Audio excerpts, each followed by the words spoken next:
Let's get started. So thank you everyone for joining us today. My name is Sam Babyak and I'm the program director for the Writers League of Texas. So today we'll be talking about the Writers Toolbox with Manuel Gonzales, Kathleen Kent, and Jeramey Kraatz. And so I'll just introduce our panelists.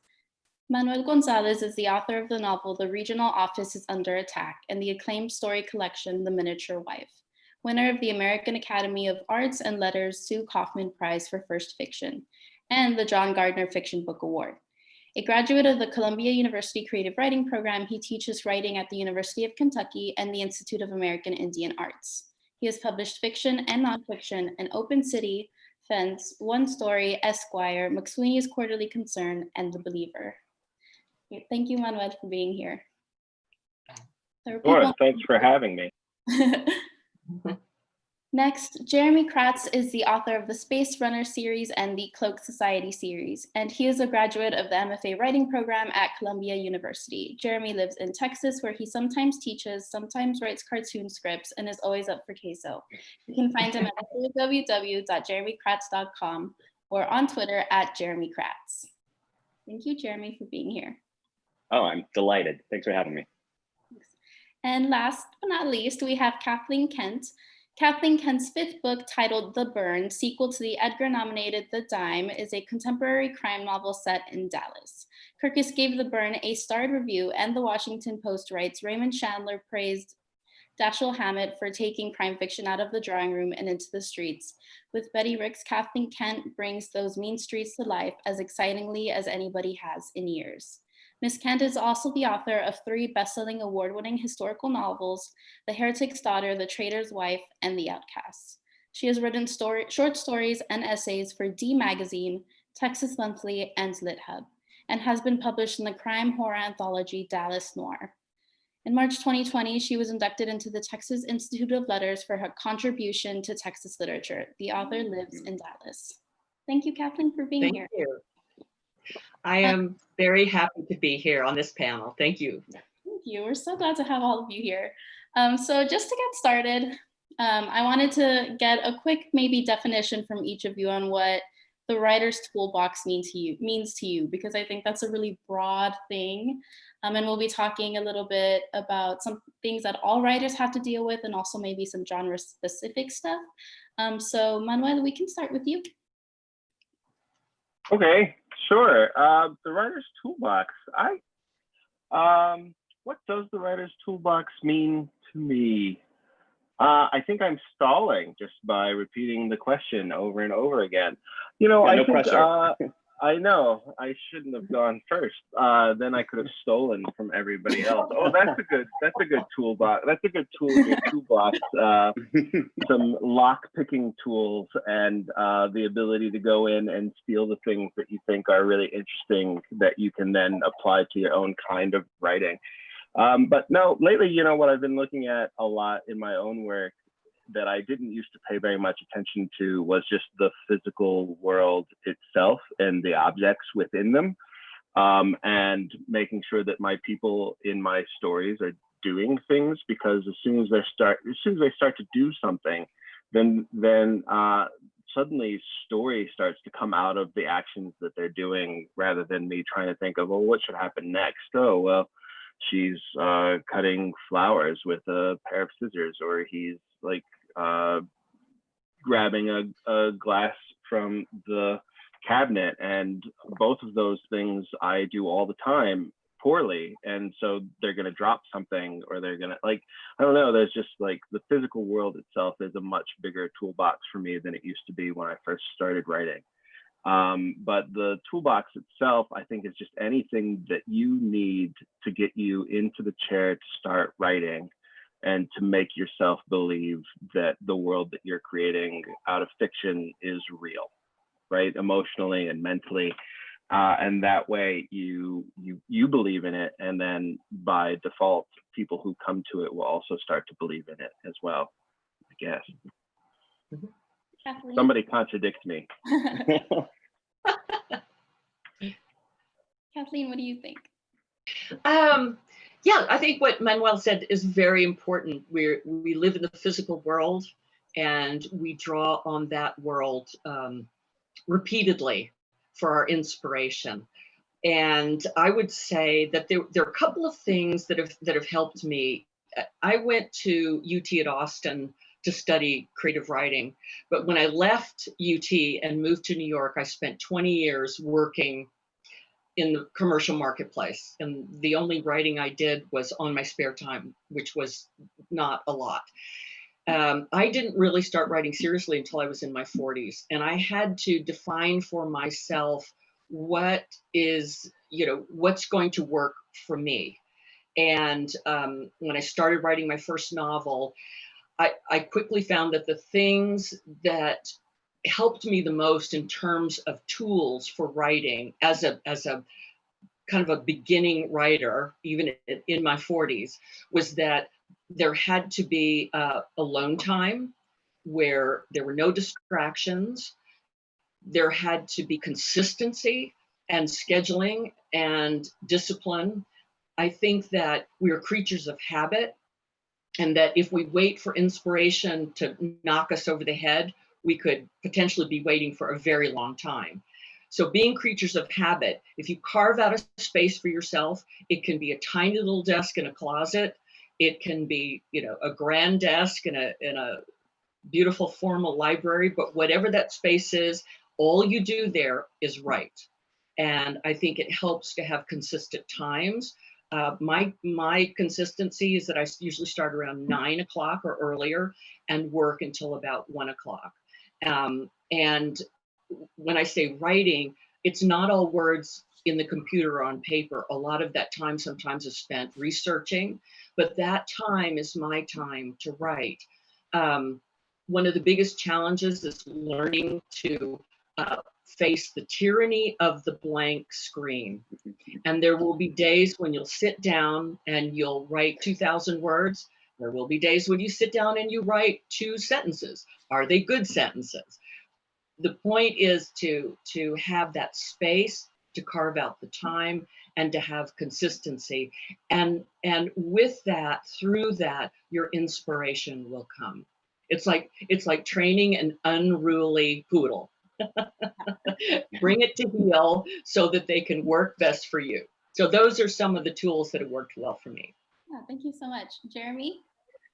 Yeah, I mean, piggybacking off of what Kathleen was just saying, I think that when I think of the writer's toolbox, I think of the things that I rely on whenever it feels like the words just aren't coming, or I've hit some sort of like writer's block or something like that. And it's so important to, especially like for the Space Runner series, which is my last series, those books are about 300 pages long, and there was 4 books, one every 9 months. So it was an issue of like, you don't have time to sometimes have the luxury of waiting for inspiration to come. So what Kathleen was talking about in terms of having some sort of regimen or schedule is really what keeps me in check. And it's the weirdest thing, because it's, if you spend a handful of Saturdays and you say, okay, at noon on Saturdays when I start writing, and I'm going to write until 7 or something like that, there's something about that schedule that like around 11:45 your brain kind of like switches into, okay, I have to like get the writing done mode. It's also an issue of like, this sounds really dumb, but like just knowing how you need to be surrounded, or like how you need to feel to sit down. Like I have to eat right before I sit down to write, because otherwise I'm going to be just like thinking about the snack I could go have. I need to have like water with me or something, anything that you can do to preempt you from getting up out of the chair, even if it's just, making sure it's the right temperature in your office or your home or wherever you are. It's those small things that can actually make a big difference, because it ends up keeping you from being distracted. Mm-hmm. Great, thank you so much. Yeah, those are all really great definitions and advice already. And so you all write in really like pretty different genres. Kathleen, you write historical fiction. Jeramey, you write middle grade. Manuel, you write short stories as well as novels. And so I love that you mentioned the tyranny of the blank page, Kathleen, because no matter what you're writing, like you're gonna stare at a blank page. And so I was wondering if you could give us some like exercises or tools that you use, like before you're ready to really jump into the thick of your writing. Yeah, I think everybody faces those times when inspiration is not falling effortlessly on your shoulders, and it feels like you're trying to get words down on the screen or on paper through brute force. Sometimes if I'm really, really struggling, I will go out and take a long walk. I'll just go out, maybe listen to some music, and sort of let my subconscious take over. Stephen King calls it the little minute. And sometimes when you allow yourself to be on autopilot, driving in a car, sometimes just aimlessly driving someplace, taking a long walk, listening to music, you engage your conscious mind in something that you can do automatically, and it gives space for the subconscious to bubble up. And sometimes that's where inspiration comes, when you're least looking for it. You just kind of move out of your own way and let those inspiring thoughts bubble up. And so those work for me really well. When I feel like I'm really stuck and I just can't break through it, I will get up, walk away, take a walk, or get in the car and just drive somewhere. And it seems to work really well for me. Yeah. Manuel, how about you? One of the things that I do sometimes is I just jump to a different method of writing that seems less serious. So because then I can just I'm not actually writing. I'm just taking some notes. I'm just typing some crap into my Gmail, just an open email, or I'm just writing on the back of this receipt, and it doesn't matter. If it's really bad, it doesn't matter. It's just on the back of this receipt, or it's in this email that will be easily deleted, because it doesn't matter no matter where you write, right? You can always change it. You can delete it, you can get rid of it. But sometimes what holds me up is that if it's in the document where I normally write, then it feels real. And if it feels real, I have to make it really good. And sometimes I just don't. And that makes me feel bad. And so if I go to something that's just a dumb, this is just me messing around, then I don't care if I'm writing a really just dumb sentence. And I can give myself even permission to write just crappy sentences and not think about just so I can get the idea down on the page. Because once you get the idea down on the page, then it can be fixed, right? If it's just bouncing around your head, you can't really do anything with it. And so it's a matter of tricking myself to getting something down on some kind of page somewhere, so that then I can move it to where I actually do the real work. But it's all the same. It's just my dumb brain will think of it differently when it's just on a chalkboard instead of in my computer, or just on an envelope for a bill that I've forgotten to pay. That's just, it works better. Sometimes also I'll just this happened by accident, because I was at a conference and I forgot, I didn't bring my computer because I didn't want to have my computer, or maybe I didn't even have a computer at the moment, but I had an iPad and a wireless keyboard, and I didn't have a good place to set the iPad while I typed onto the wireless keyboard. So I just had it on a little table next to the couch I was sitting on.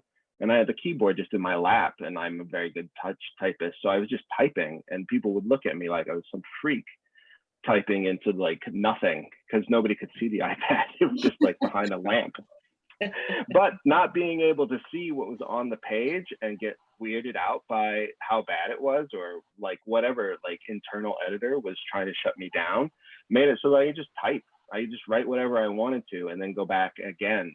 Once it's on the page, you can go back and you can change it around, you can cut things, you can move things around, you can make it prettier. But those are things that I go to often, actually. That's so cool. And I have heard a lot of authors also talk about recording themselves just saying a story out loud. And so I think that's pretty similar. Jeramey, what about you? Yeah.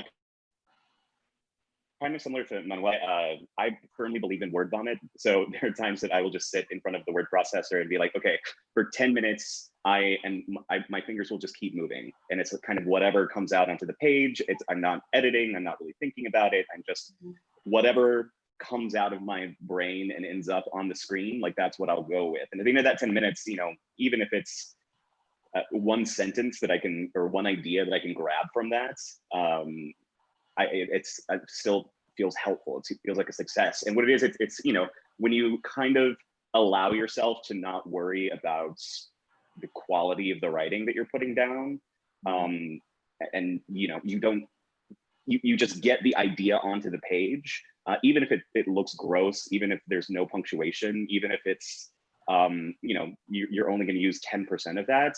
It's, you know, it's an easy way of getting yourself to, like, tricking yourself into brainstorming, basically, or tricking yourself into just getting words down on the page. And sometimes just getting that momentum going of saying, like, oh, I actually wrote something, is enough to, like, jumpstart a writing session. Yeah. Awesome. Yeah, I think I agree. I agree with Jeramey and with Manuel. I think the important thing is to just keep moving forward. And, you know, you can talk yourself out of anything, right? And so if you can easily lose also in the process of writing a sense of playfulness, the sense of the ridiculous. And sometimes, you know, as Manuel was saying, you just start putting words on paper, or as you said, Jeramey, just keep moving forward. The momentum is what's important. You can always, you know, the delete button is your best friend, or you can go back and edit what you have. But I think you both made a really important point in just continuing your work.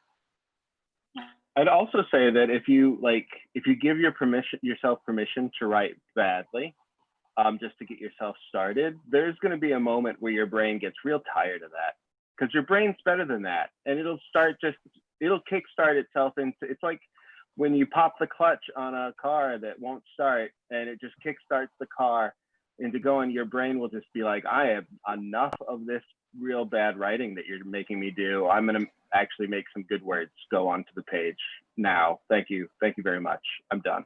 And then suddenly you're like, oh, that was a nice sentence I just wrote. I'm going to keep writing some more nice sentences. Yeah. Thank you so much. And so, Kathleen, I'm actually going to come back to you again, because you write historical fiction. And so I imagine that research is a really big part of your writing process. And research can be a tricky thing. And so I'm wondering if you can talk about how research can be used as a tool, and also, you know, the pitfalls of researching too much, maybe. Well, for historical fiction, I love the research process. History has always fascinated me, and I love the revelation of how people lived. And emotionally, we're the same as we've been for 2,000 years. But the psychology of people was dependent upon the time in which they lived and the circumstances, the locale, the difficulties that they had to face. And so doing the research is a big part of revealing to me who the characters are going to be. And I found that doing historical research, not only in the traditional sense of going to historical sources, books, research material, but speaking to historians, speaking to genealogists, they, for the most part, are very willing and eager to share their knowledge. In fact, sometimes they'll deluge you with too much information. And you brought up an important point in historical fiction, is that it's very easy to get sidetracked on a lot of minutia that, as a researcher, is really fascinating. But for example, the first book took place in Salem in the 17th century, and I may be really fascinated by how they brushed their teeth, but the reader may not. So, you know, a lot of times the winnowing process is you do as much research as possible to give depth and substance to your characters and to the story. And then in the editing process, you have to edit out those things that don't serve the meat of the story, that don't propel the story with forward momentum. And so that's just something with practice that you just have to get a sense of what's integral and what's superfluous, and edit that part out. It was very different. I went from writing historical fiction to writing crime fiction, police procedurals, and the research process was very, very different, because a lot of detective work, a lot of undercover work that's done in police procedurals is cloaked for important reasons, for the protection of for the officer involved. So I had to, it took me quite a while to find sources that were willing to talk to me and reveal to me how, the who, what, when, and where. And that problem was solved by talking to retired police officers, because then once they're retired, they're not under, they're not under a gag order not to speak to civilians about the work that they're doing. So it was different, but I love the research part. I really do. And I really like how you talked about how research changes within the genres that you're writing too. And so, Jeramey, I saw you nodding your head too, and you write middle grade, science fiction, fantasy, but you also adapt screenplays. And so can you maybe touch on like the research aspect of that as well? Sure. Well, actually, before I talk about any of that, I will say Space Runners takes place in the year 2085, and it's kids in space, like with flying muscle cars. And I know nothing about space or cars. So I had to do a ton of research too. And just kind of like piggyback on like talking about momentum, I found it so easy to get lost in a Wikipedia wormhole. When I wanted to look up one fact and then, an hour later, I'm somehow reading about like ballistic missiles or something like that. And so what I found super useful was just to type in all caps science stuff goes here and kind of highlight it and be like, oh, I'll come back to this if it's not like relevant to me, like continuing the story right now, if I can just kind of skip this right here. That way I didn't lose momentum. So that was like just a little tip if you're writing about kids in space. Yeah, but as far as screenplays and stuff go, I adapt anime scripts. So I write the English scripts that the English voice actors perform for Japanese cartoons, basically. And as far as research goes, in that, a lot of the issues I run into are it's like a Japanese wordplay that just doesn't translate to the English language. So it's like, a joke that's based on the kanji or the character of a person's name, which, in order to get that joke across, you have to explain like the entire like Japanese language to an audience, and you have 2 seconds of dialogue to do that. So a lot of it is problem solving and just trying to get to the root of what the language is actually trying to say, what the intent of it was, and sometimes that's just like, oh, they mentioned this famous Japanese emperor, so I need to spend some time trying to figure out like why they're mentioning him and how I can kind of translate that into a form that makes sense for American audiences who may not know anything about Japan or Japanese history. Yeah, that's so interesting. What about you, Manuel? Do you do a lot of research for your work? I do not. I mean, I do, but not that kind of research. I'm not in an archives or, I mean, sometimes I will rabbit hole down the internet, but for the most part, it was interesting because for a long time, I didn't really think of myself as ever doing real research. And I always kind of bristled at the fact that I wasn't good at that. But then a friend of mine, another writer, Jeramey Watkins, was telling me that no, the thing, like everything that you take in that helps form your point of view and the lens through which you see the world that you're creating is also just part of research, right? So like with the regional offices under attack, it's borrowing from a lot of tropes that had already existed from like the French film La Femme Nikita, to Alias, to Buffy the Vampire Slayer, and then all these genres in between. And she pointed out, she was like, just the fact that you consume that with the kind of critical eye that you do is also its own kind of research. It's just not, you just don't pay attention to it as research because you really enjoy the thing that you're just consuming and then repurposing for your own stories. So I'm taking that as I'm going to take that and put it in my pocket and say that yes, I do research, just not at the Harry Ransom Center. I do it on Netflix and Hulu.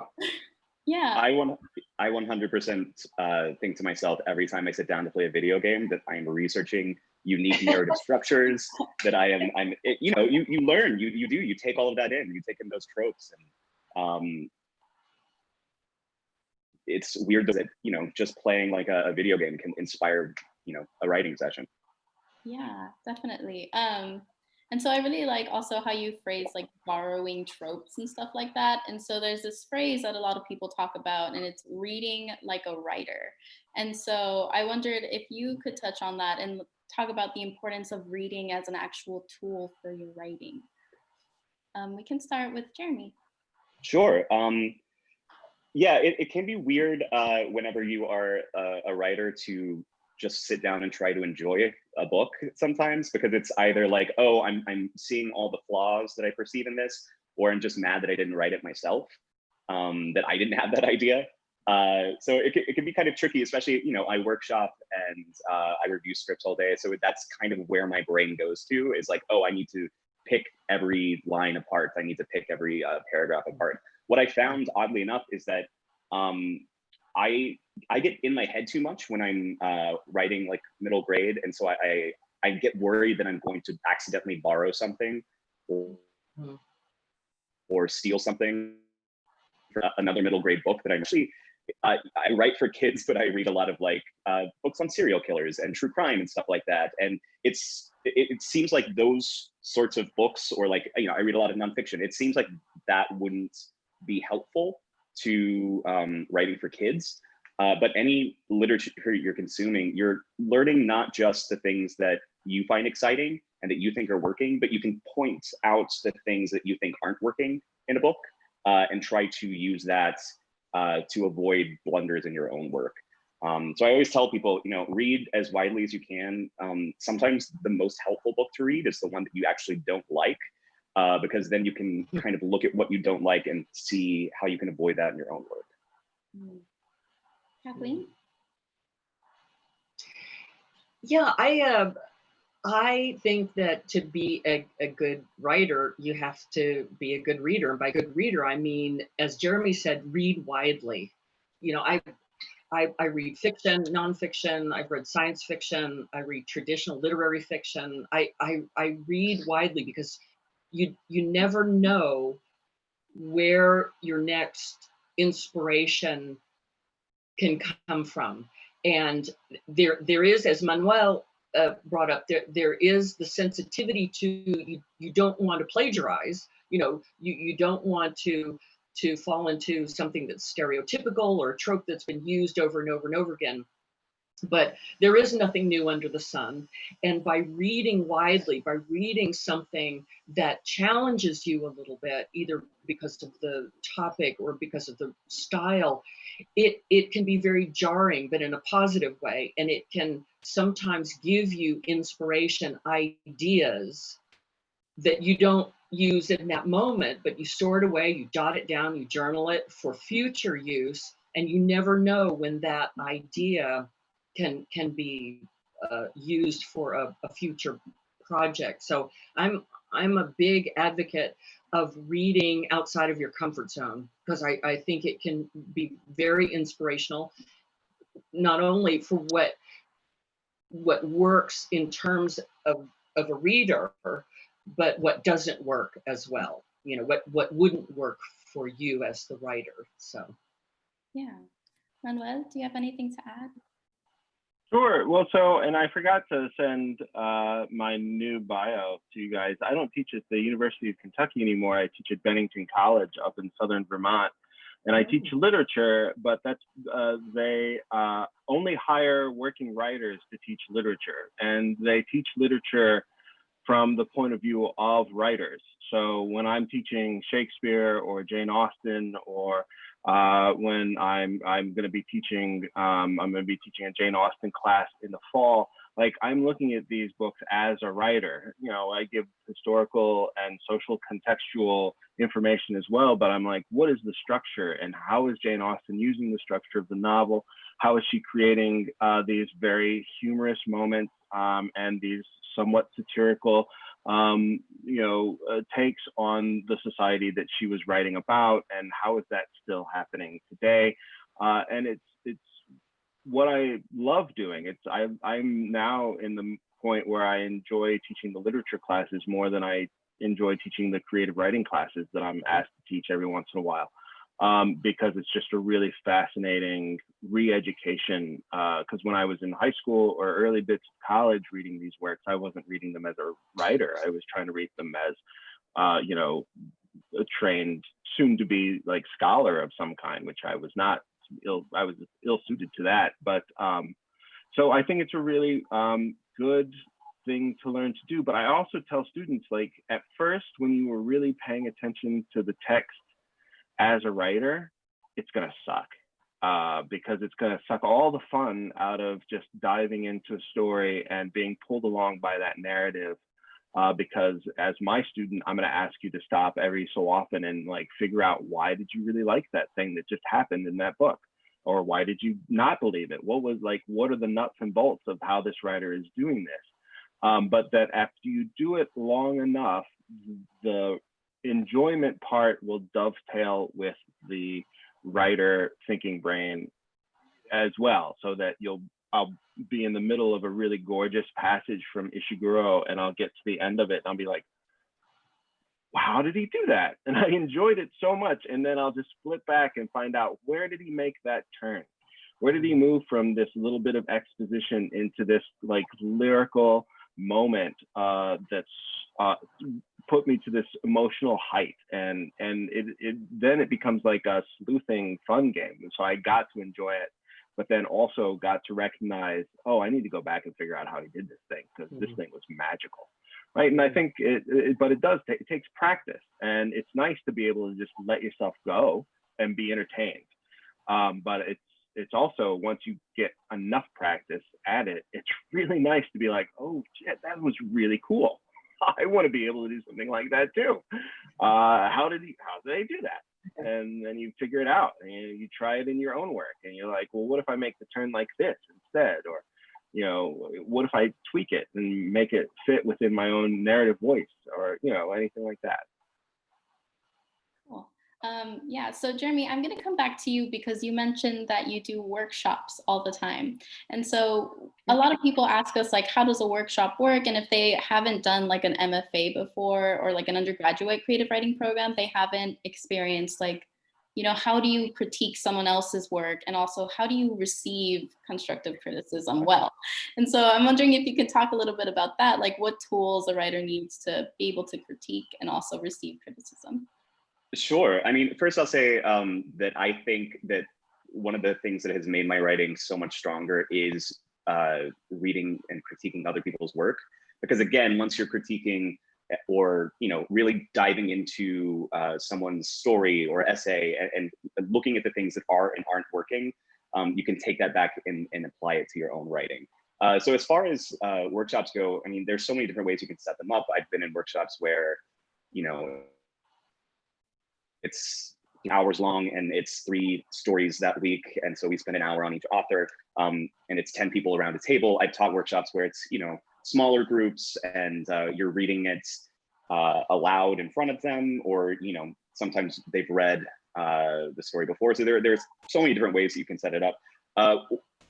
You have to have a thick skin, and there's no way of getting around that in terms of being a writer. And it's something that's, you know, you're going to deal with no matter how successful you are or how big of a career you get. You're always going to have that self-doubt. You're always going to have to face, you know, the editor or the critiquer or the reviewer who really hated your work. And so I've been in workshops before where it's someone's first time workshopping, and you know, we sit down, we point out the things that are working in a story, we point out the things that maybe could be improved, and the immediate response has sometimes been, oh, I'm a terrible writer, I should just give this up. And that's where I think a lot of people, the pitfall that a lot of people fall into, and that is the idea that you know, you have to approach writing knowing that you are going to revise it, knowing that nothing is perfect, knowing that there's always room for improvement. Even when the book is published and on the shelf, it's never a perfect book. It's just out of your hands. some point. I actually, when I do readings, I refuse to, I have my own marked up version of the book where I've changed a couple of things because, you know, just reading it over and over again, it's like, oh no, I could have done this a lot better. Or I'm so scared that I've like screwed something up in a series that like I will go back and read the arc if I need to like fact check something or read the like finished book because I don't want to see that typo, or I don't want to see like, oh, I totally screwed this up. I could have done this so much better. So I think that's kind of the mindset you have to be in, is that you have to go into this ready to revise, knowing that you're going to have to work. And I think there's some famous quote that, you know, the difference between a writer and an author is an author knows how to revise. And I think there's so much truth to that, because that's how you're going to improve your own work and do stronger first drafts. And it's the only way that you're going to become a better writer. Kathleen? Yeah. Do you have any advice for like workshopping or critiquing, etc.? So I had taken classes in college many years ago. When I started writing the first book, I had been in various commercial enterprises for over 20 years. And when I started writing the book, it was very much a solitary process. I was new to Dallas. I'd moved from New York back to Dallas, and I was very insecure about my own abilities. And so I didn't tell anybody that I was writing my first book except my immediate family. And I kind of blustered my way through it. And it took me 5 years of research, 5 years of trial and error, and numerous drafts before I felt like it was completed and I could try to send it out into the world.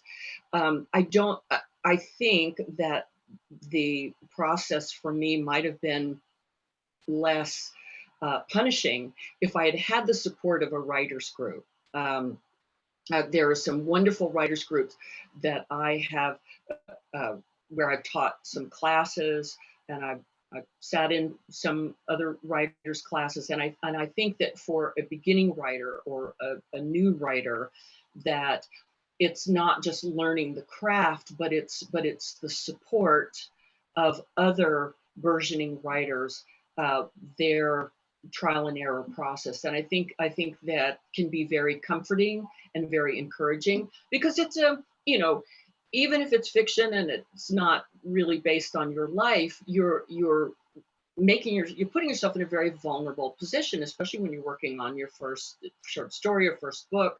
And so it can be quite daunting. I think Jeramey was right about the difference between a writer and an author. People will say to me, are you bothered when you get notes back from the editor? And I am always incredibly grateful that I have an editor who's a close reader and has a really good eye and a very discerning sensibility for what works and what doesn't work. And I'm relieved, and I'm always thrilled to work with an editor, because I want to get better. And I know that sometimes you get so close, you can't be objective. You've lived with a manuscript perhaps for years, and to have an outside reader come in and tell you what works, and more importantly, what's not working, I think is a fantastic opportunity. And you can't grow as a writer without constructive criticism. You can't. And to a certain extent, yes, you do have to have a bit of a thick skin. Except for the reviews that I get from my publisher and my agent, I don't look at my reviews. I listen to my editor. I listen to a few readers, my first readers, whose opinions I really trust. But reading reviews, everybody has an opinion. It's an objective experience. No two people are going to read the same work the same way. And I look at it as, what's going to help me be a better writer? What's going to help me hone my craft? Reading a bunch of negative reviews on Goodreads or reading negative reviews in that sense, to me, is not constructive. So I don't look at any of my reviews. I trust my editors, and I trust a few people that will be really honest with me. They'll be kind, but they'll be honest, and they'll say, this works, this doesn't work. And my interest is to be a better writer. And so that's just the way I approach it. Thank you. Just really fast, I wanted to show, this is my favorite thing to show when I do school visits, to show the kids. This is my first editorial letter for my first book, and it's 14 pages long from my editor. Part of, like, it's a lot. But you know, this is what made me a better writer. Like going through, revising, listening to other people. Yeah. Criticism is like an opportunity for growth. Manuel, do you have anything to add? The couple of things that I would add is, if you're in a formal writing group or if you are in a workshop, what I found is, like, it's nice to get feedback on a story that you wrote, but over time, I feel like it's more important to get better at giving other people feedback, because that develops a certain kind of muscle that then you can apply to your own work, right? Because in a workshop, especially if you're in an MFA program or you're in any kind of short-term workshop, like it's a finite amount of time that you have those readers who are going to be talking to you, and they're only talking to you about one or two things, maybe three things. And then when you leave, though, you should be able to have developed the ability to look at your own work, not with the same critical eye you can look at a stranger's work, because you're still too close, but enough that you can see, oh, I can tell where my story is not quite holding together, whereas before I could not. You know, you learn how to articulate to yourself your own failings and how to figure out how to get in there and wrestle with them. And that's a tool that if you are in an MFA program, you should have developed by the time that you leave, so that when you're by yourself writing and reading your work, you're not just like, oh, I don't know what to do. And then the other thing is that when you're giving other people feedback, I always stress that the goal is to make them want to go back to the page, right? The feedback, it can be constructive and it can be criticism, but it should make them want to go back to the page, so that they excites them to see all the different things that their story could be doing, and that they understand they can make it do by the end of a critique, so that they're excited to get back into the chair and start tweaking and screwing around with the thing that they'd put together, rather than making them feel like, I should never do this again, right? And it's like, a thick skin is useful, but it's also good to understand how to give people criticism that makes them excited to be writers and not dreading anybody reading their work again. Yeah, that's awesome. Okay, so this will be our last question for the conversation before we move into the Q&A. And so, again, like, you all write in very different genres, and much like the tyranny of the blank page, there's something else that every single writer has to deal with, and that is rejection. And so, to kind of finish off this conversation, can you give us some advice, or just like talk to us about your experiences of how you keep going when you keep getting no's? Yeah, so who wants to start? Jeramey? Sure. I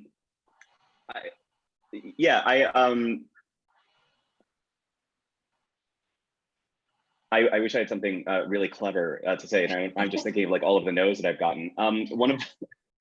I remember when I was first starting out, I was on tour with a bunch of authors who were so much more successful than me, and who had just, had books made into movies and stuff like that. And I was in a cab with one of them, and a movie based on her book had just come out, and she was freaking out because she had just gotten a rejection from her next book, from the idea that she wanted to do.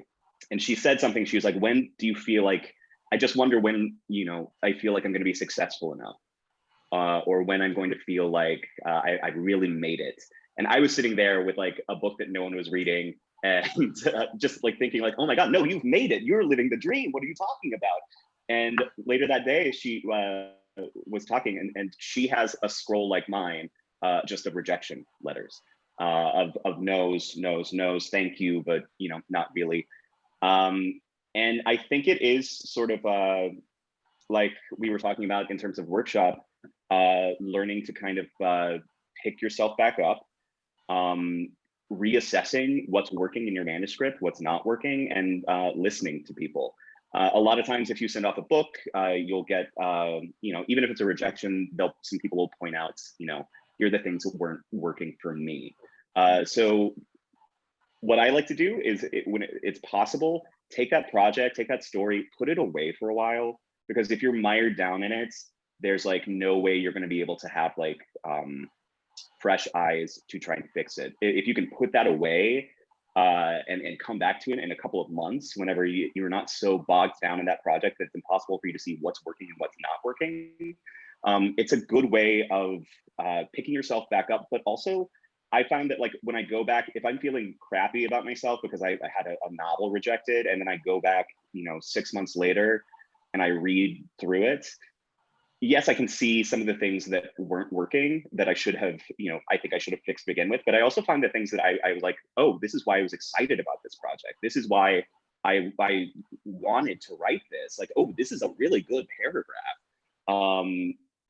And so that is like a good way of like motivating yourself to remind yourself that you sometimes know what you're doing.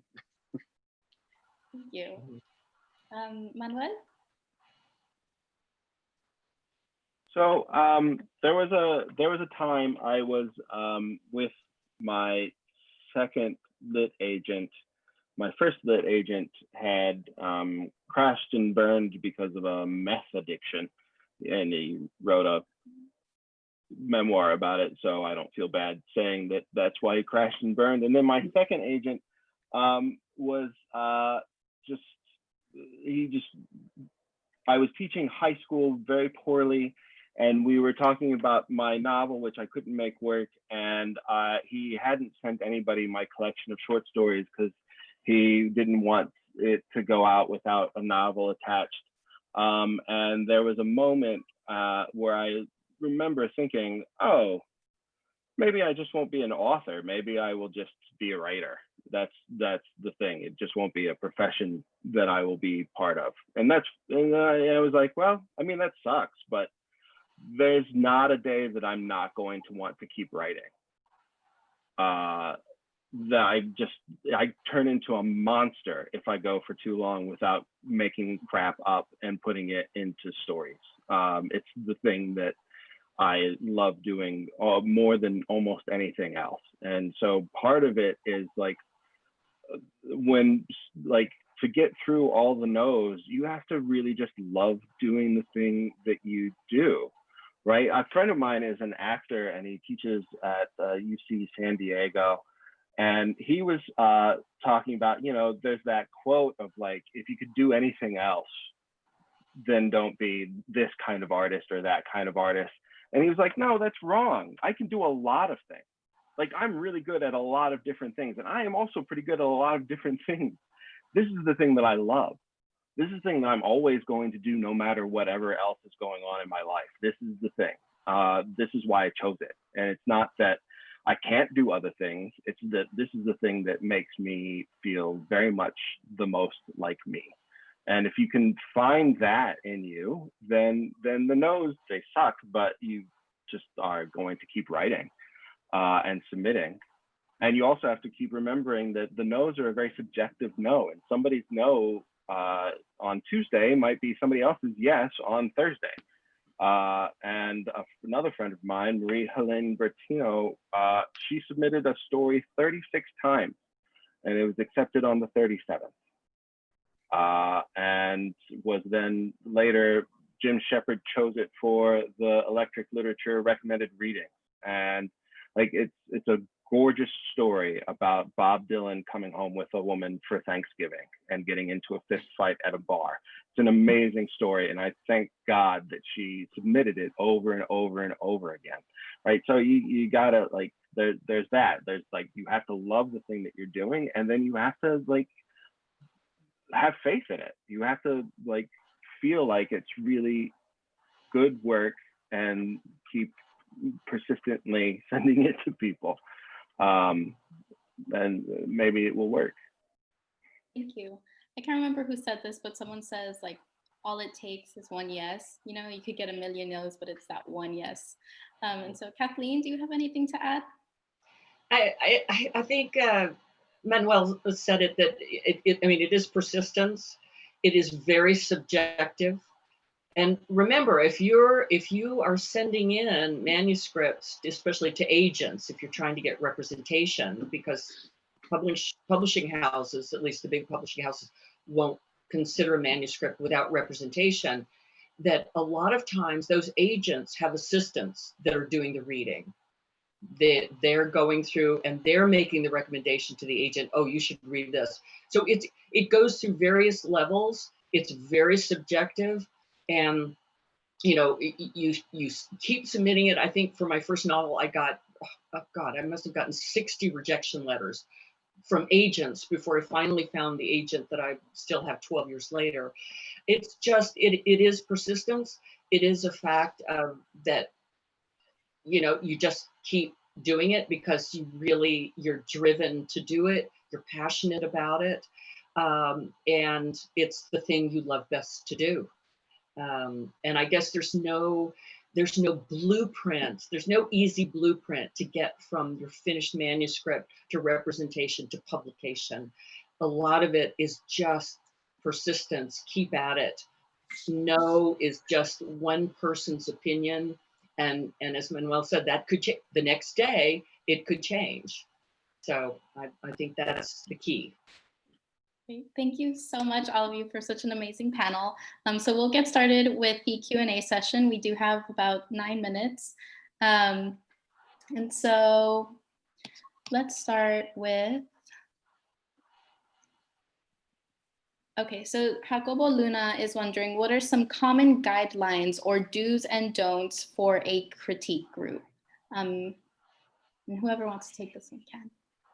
Well, you know, when I've taught classes to review people's work, I don't call it critique, I call it observation. Critique sounds harsh, and you're going to go through that. You're going to get critiques from the marketplace.